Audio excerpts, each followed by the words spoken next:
जनसंवाद न्यूज, सत्य आणि विश्वासाची बातमी। उल्हासनगर महापालिकेच्या दिव्यांग लाभार्थ्यांसाठी खरेदी केलेल्या स्मार्ट स्टिक आणि साध्या छडींमध्ये मोठा आर्थिक गैरव्यवहार झाल्याचा गंभीर आरोप मागील एका वर्षांपासून प्रहार जनशक्ती पक्षाने ठाणे जिल्हा अध्यक्ष स्वप्नील पाटील आणि कायद्याने वागा संघटनेचे राज आसरोंडकर करत आहेत। मात्र महापालिका अधिकारी भाजप पदाधिकाऱ्याला वाचवण्यासाठी भ्रष्टाचार लपवत असल्याचं राज आसरोंडकर यांनी सांगितलंय। बाजारात 1500 ते 3000 रुपये प्रति नग मिळणारी स्मार्ट स्टिक महापालिकेने तब्बल 12900 रुपये प्रति नग या किमतीत खरेदी केली आहे। शिवाय साधी छडी जी बाजारात फक्त 300 ते 400 रुपयांना मिळते ती 8200 रुपये प्रति नग या अव्वाच्या सव्वा दराने खरेदी करण्यात आल्याची धक्कादायक बाब समोर आली आहे। सामाजिक कार्यकर्ते स्वप्नील पाटील, नरेश गायकवाड यांनी माहिती अधिकाराचा वापर करून या गैरव्यवहाराचा पर्दाफाश केलाय। उल्हासनगर महापालिकेने दिव्यांग कल्याण योजना अंतर्गत 2022-23 आर्थिक वर्षात दिव्यांग लाभार्थ्यांसाठी 54 स्मार्ट स्टिक प्रति नग 12900 रुपये दराने एकूण 6,96,600 रुपयांना खरेदी केल्यात। याशिवाय 84 साध्या छडी प्रति नग 8200 रुपये दराने एकूण 6,88,800 रुपयांना खरेदी केल्याचा आरोप केला जातोय। या एकूण खरेदीत बाजारभावाच्या तुलनेत अनेक पट जास्त दर आकारण्यात आले असून यात लाखो रुपयांचा गैरव्यवहार झाल्याचं सांगितलं जातंय। यात भाजप पदाधिकाऱ्याचा हात असून यात त्याला वाचवण्यासाठी महापालिका पाठीशी घालत असल्याचा आरोप पाटील यांनी केलाय। 12 दिवसात आयुक्तांना अहवाल सादर करावा आणि गुन्हे दाखल करून कारवाई करावी अशी मागणी आंदोलनकर्त्यांनी केली आहे। आमची मागणी आम्ही या दिव्यांग साहित्य भ्रष्टाचाराबाबत मागील 1 वर्षापासून पाठपुरावा करतोय आणि याच्यामध्ये असं झालेलं आहे की जे अंध दिव्यांग असतात त्यांच्यासाठी एक स्मार्ट स्टिक घेतली गेली, जी स्मार्ट स्टिकची किंमत बाजारभावामध्ये 1000 ते 800 रुपये आहे। अशा किमतीची स्मार्ट स्टिक 12000 ते 8500 अशा 2 भागांमध्ये घेतली गेलेली आहे। जी स्मार्ट स्टिक घेतलीच गेली नाही, फक्त कागदोपत्री घेतली गेली, त्याचं बिलं लाटले गेले। हे बिलं लाटणारे भारतीय जनता पार्टीचे कंत्राटदार आहे। आमचा थेट आरोप असताना देखील अद्यापपर्यंत कारवाई करण्यात आलेली नाही आहे। कदाचित भारतीय जनता पार्टीची सत्ता सरकार असल्यामुळे ही कारवाई करण्यासाठी विलंब होतोय का, हा प्रश्न आता आमच्यामध्ये उपस्थित झालेला आहे।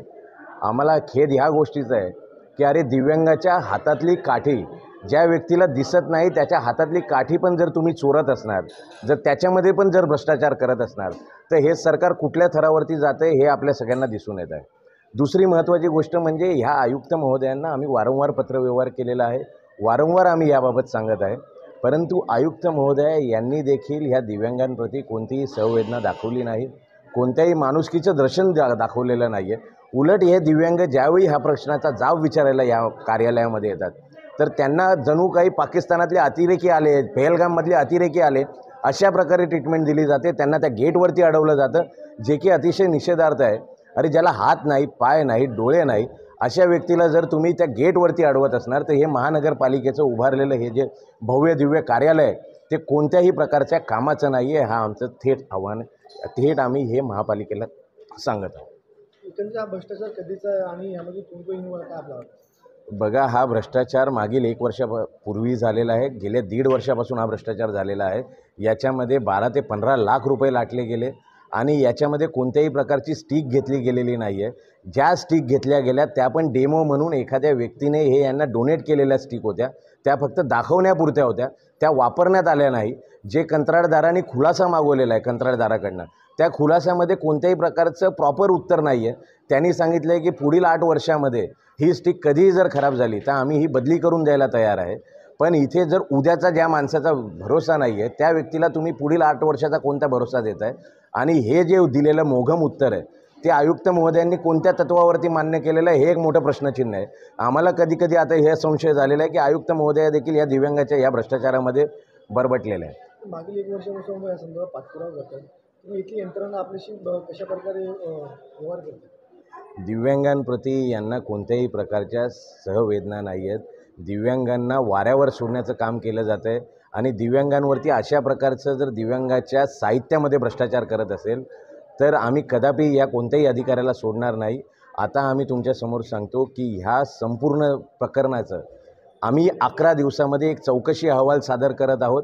हा चौकशी अहवाल आम्ही आयुक्त महोदयांकडे, जिल्हाधिकारी साहेबांकडे पाठवणार आहोत आणि ह्या चौकशी अहवालामध्ये आम्ही संपूर्ण त्याच्यामधले डिटेल्स देणार आहोत की हा घोटाळा झाला कसा.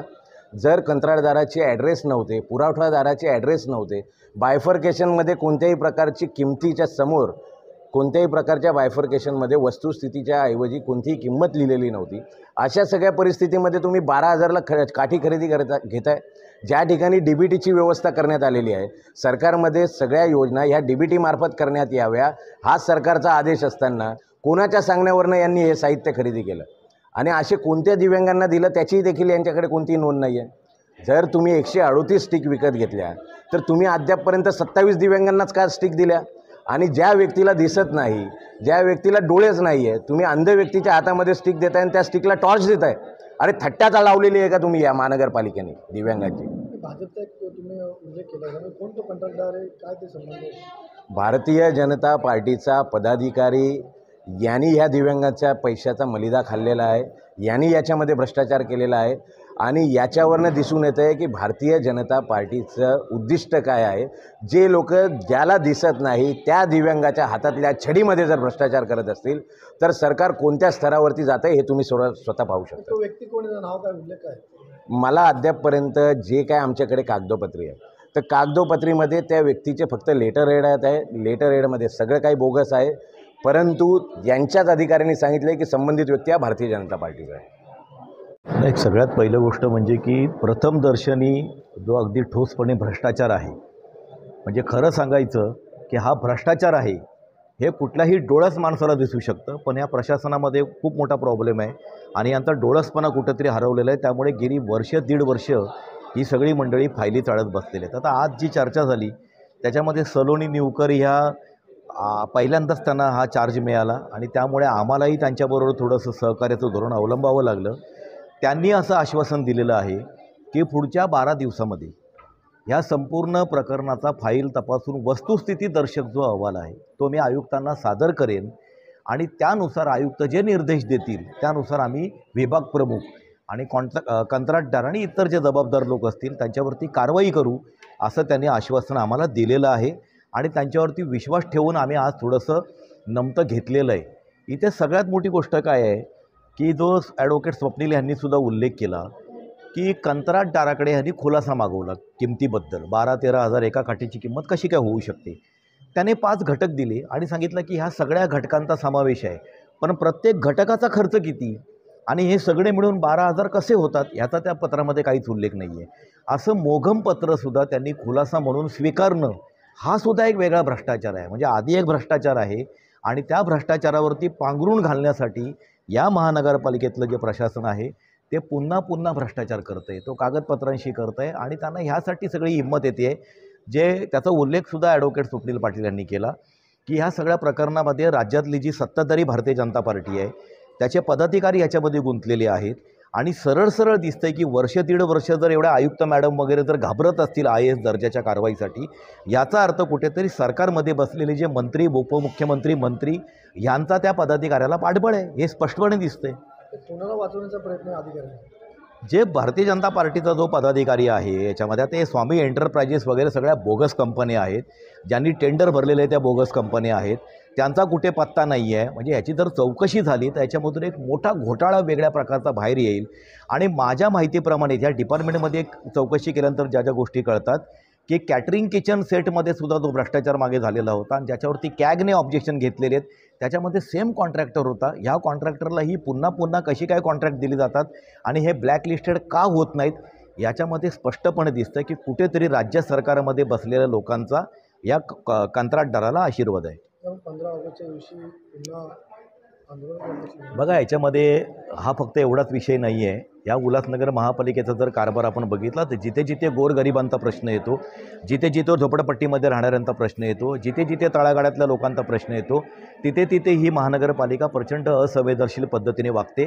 तुम्हाला माहिती असेल की 16 जूनला इथे शैक्षणिक वर्ष सुरू झालेलं आहे, परंतु अजूनही महानगरपालिकेच्या नव्या इमारतीमध्ये विद्यार्थी शिफ्ट झालेले नाही आहेत. हे कशामुळे होतं? कारण ते गोरगरीब वस्तीमधले विद्यार्थी आहेत. त्यामुळे इथे प्रॉब्लेम असा आहे की ह्या आयुक्तांनी 100 दिवसांचा एक कृती आराखडा केला होता सरकार आणि बक्षीस पण मिळवलं सर्वोत्कृष्ट प्रशासन.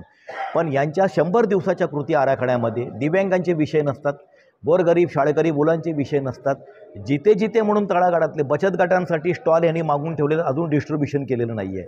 ज्या ज्या ठिकाणी तळागाळातल्या वर्गाचा प्रश्न आहे त्या त्या ठिकाणी यांची निष्क्रियता पूर्णपणे दिसते. यांचा 100 दिवसाचा कृती आराखडा जो आहे तो कोलमडून पडलेला आहे. आम्ही लवकरच या 15 ऑगस्टलाच बहुतेक या महापालिकेसमोर या आयुक्तांवरती एक आरोपपत्र बनवून जाहीर ते इथे प्रदर्शित करू. जनसंवाद न्यूज, सत्य आणि विश्वासाची बातमी. आजच सबस्क्राईब करून बेल आयकॉनला क्लिक करा आणि पहा ताज्या घडामोडींचा अचूक अंदाज आपल्या मोबाईलवर.